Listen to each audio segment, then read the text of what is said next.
டெல்லி மாணவி பாலியல் வன்கொடுமைக்கு ஆளாக்கப்பட்டு கொலை செய்யப்பட்ட சம்பவம் நாடு முழுவதும் அதிர்ச்சியை ஏற்படுத்தியது. அந்த வழக்கில் குற்றவாளிகளுக்கு மரண தண்டனை விதிக்கப்பட்டது. அதேபோன்றதொரு சம்பவம் தூத்துக்குடி மாவட்டத்திலும் நிகழ்ந்தது. அந்த சம்பவம் நடந்து இன்றுடன் ஓராண்டு ஆகியும் பாதிக்கப்பட்ட குடும்பத்திற்கு இன்னும் நீதி கிடைக்கவில்லை. 2012ஆம் ஆண்டு டிசம்பர் 20ஆம் தேதி தூத்துக்குடி மாவட்டம் செய்துங்கநல்லூரை அடுத்துள்ள கிளாக்குளத்தில் அரையாண்டு தேர்வு எழுதுவதற்காக மாணவி புனிதா பள்ளிக்கு சென்றார். ஆனால் அவர் வீடு திரும்பவில்லை. மறுநாள் காலை தாதன்குளம் ரயில் நிலையம் அருகே சடலமாக மீட்கப்பட்டார் புனிதா. இதையடுத்து பாலியல் வன்கொடுமை செய்து புனிதாவை கொலை செய்ததாக தூத்துக்குடி மாவட்டம் பாறைக்குட்டத்தைச் சேர்ந்த சுப்பையா என்பவர் கைது செய்யப்பட்டார்.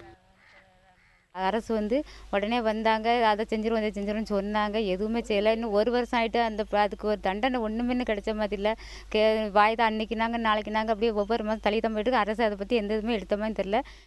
அந்த பிள்ளைய இது பண்ணிட்டு இது வரைக்கும் இந்த அரசு டெல்லியில் நடந்த அந்த 16ஆம் தேதி நடந்தது. அதுக்கு ரொம்ப விறுவிறுப்பாக இருக்குது. இதை பற்றி என்னன்னே கேட்கல அரசு. என்னென்னு பார்த்து கொஞ்சம் தீர்ப்பு கொடுக்கணும். அதுக்கு தீர்ப்பு கொடுத்துட்டாங்க. இது வரைக்கும் ஒன்றுமே தெரியல. எப்போ மாற்றி மாற்றி போட்டுக்கிட்டு இருக்காங்க. என்ன வரும்னு ஒன்றும் தெரிய மாட்டேங்குது.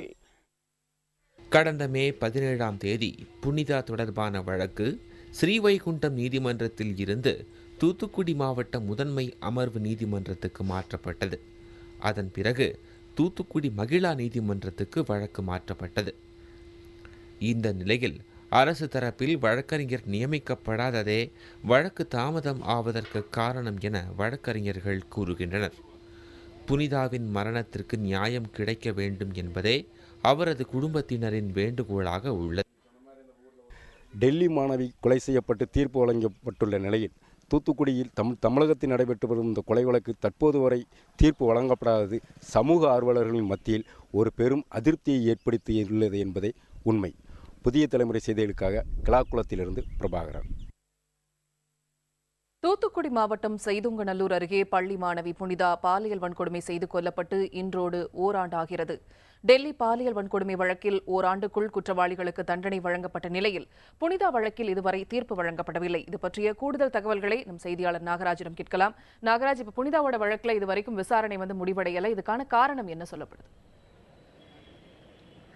பூர்ணிமா, கடந்த வருடம் டிசம்பர் 20ஆம் தேதி இதேபோல் புனிதா, அதாவது பள்ளிக்கு சென்ற மாணவி புனிதா காணாமல் போனதாக புகார் தெரிவிக்கப்பட்டது. அதைத் தொடர்ந்து காவல்துறையினர், செய்துங்கநல்லூர் காவல்துறையினர் இதை தொடர்ந்து விசாரணை நடத்தி வந்தனர். இந்த நிலையில் 21ஆம் தேதி டிசம்பர் 21ஆம் தேதி இந்த மாணவியின் பிணம் அந்த பள்ளிக்கு செல்லும் வழியில், பள்ளிக்கு செல்வதற்காக சென்ற ரயில் நிலையம் செல்லும் வழியில் அந்த பிணமாக மீட்கப்பட்டால் அந்த மாணவி கற்பழிப்பு முயற்சியுடன் கொலை செய்யப்பட்டிருக்கிறார் என்று முதற்கட்ட விசாரணையில் தெரிய வந்தது. தொடர்ந்து விசாரணையில் அடுத்த நாள், அதாவது அந்த மறுநாளே அந்த கொலை குற்றத்தில் ஈடுபட்டதாக சொல்லி மணியாச்சி அடுத்த பாறைக்குட்டம் பகுதியை சார்ந்த சுப்பையா என்பவர் கைது செய்யப்பட்டார். அவர் உடனடியாக பாளையங்கோட்டை சிறையில் அடைக்கப்பட்டார்.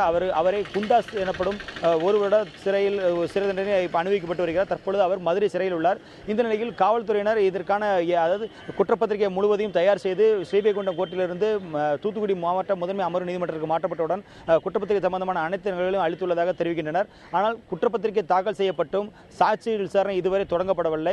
சாட்சிகள் விசாரணை, அதாவது இந்த வழக்கில் தூத்துக்குடி மாவட்ட முதன்மை அமர்வு நீதிமன்றத்தில் முதலாவதாக கடந்த செப்டம்பர் 23ஆம் தேதி, 24ஆம் தேதி, 25ஆம் தேதி சாட்சிகள் விசாரணை நடைபெறுவதாக இருந்தது. ஆனால் செப்டம்பர் 18ஆம் தேதி எதிர்பாராத விதமாக மகிழா கோர்ட் இங்கு திறக்கப்பட்டதால் பெண்களுக்கான இழைக்கப்படும் அநீதிகளுக்கு குறித்த விசாரணைகள் எல்லாமே மகிழா கோர்ட்டில் நடைபெறும் என அறிவிக்கப்பட்டது. அதைத் தொடர்ந்து இங்கிருந்த வழக்குகள், பெண்கள் சம்பந்தப்பட்ட வழக்குகள் மகிழா நீதிமன்றத்துக்கு மாற்றப்பட்டது. ஆனால் மகிழா நீதிமன்றத்துக்கு மாற்றப்பட்ட பிறகும் தேதிகள் ஒத்திவைக்கப்பட்டதை தவிர இதுவரை அதில் சாட்சிகள் விசாரணை நடைபெறவில்லை. இது குறித்து வழக்கறிஞர் தரப்பில் கேட்டபொழுது அங்கு இதுவரை மகளிர் நீதிமன்றத்தில், அதாவது மகிழா கோர்ட்டில் இதுவரை அரசு வழக்கறிஞர் நியமிக்கப்படாதே இந்த வழக்கு தாமதமாவதற்கு காரணம் என்று தெரிவிக்கப்பட்டுள்ளது. பூர்ணிமா, நாகராஜன், இப்ப அரசு வழக்கறிஞர் நியமிக்கப்படல, அதனாலதான் வழக்கு விசாரணை தாமதமாகும் சொன்னீங்க. இந்த தாமதத்துக்கு அரசு வழக்கறிஞர் நியமிக்கப்படாததுக்கு என்ன காரணத்தை நீதிமன்றம் தரப்புல முன்வைக்கிறாங்க? இது இது அதாவது இந்த வழக்கு முதலில் டெல்லி மாணவி கடந்த டிசம்பர் 16ஆம் தேதி கடந்த வருடம் டிசம்பர் 16ஆம் தேதி டெல்லி மாணவி பாலியல் பலாத்காரத்தில் ஈடுபட்டு கொலை செய்யப்பட்ட பிறகு அதைத் தொடர்ந்து அந்த வழக்கில் எவ்வளவு தூரம் டெல்லி அரசு கவனம் மேற்கொண்டு அந்த தீர்ப்பை உடனடியாக வழங்குவதற்கான நடவடிக்கை எடுத்ததோ அதே போல தமிழக அரசும் இந்த வழக்கில் சிறப்பு கவனம் செலுத்தி நடவடிக்கை எடுக்க வேண்டும் என்று முதலிலேயே சொல்லியிருந்தது.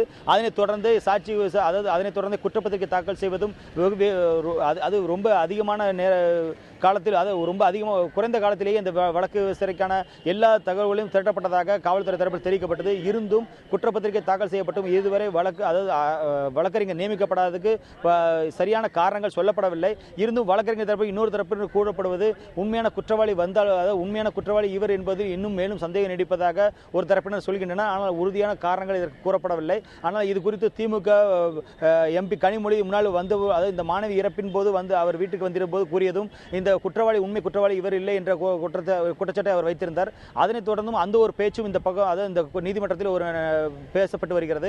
எனவே உண்மையான குற்றவாளிக்காகத்தான் இந்த காலதாமதம் ஆகிறதா அல்லது இந்த அரசு வழக்கறிஞர் நியமிக்கப்படாதான் உண்மையான காரணமா இல்லை அரசு வழக்கறிஞர் நியமிக்கப்படாததுக்கு மாவட்ட ஆட்சித்தலைவர் எந்த அளவுக்கு அதை பரிந்துரை செய்யலாம் என்பது குறித்த பல்வேறு பேச்சுக்கள் நடைபெற்று வருகிறது. இந்த மாவட்ட ஆட்சித்தலைவர் பரிந்துரைப்படியாது இந்த விரைவில் இங்கே வழக்கறிஞர் நியமிக்கப்பட்டு இந்த வழக்கில் ஒரு விரைவில் தண்டனை கிடைக்கும் என்பது இந்த மக்கள் இந்த பகுதியில் உள்ள சமூக ஆர்வலர்களின் எதிர்பார்ப்பாக இருக்கிறது. பூர்ணிமா.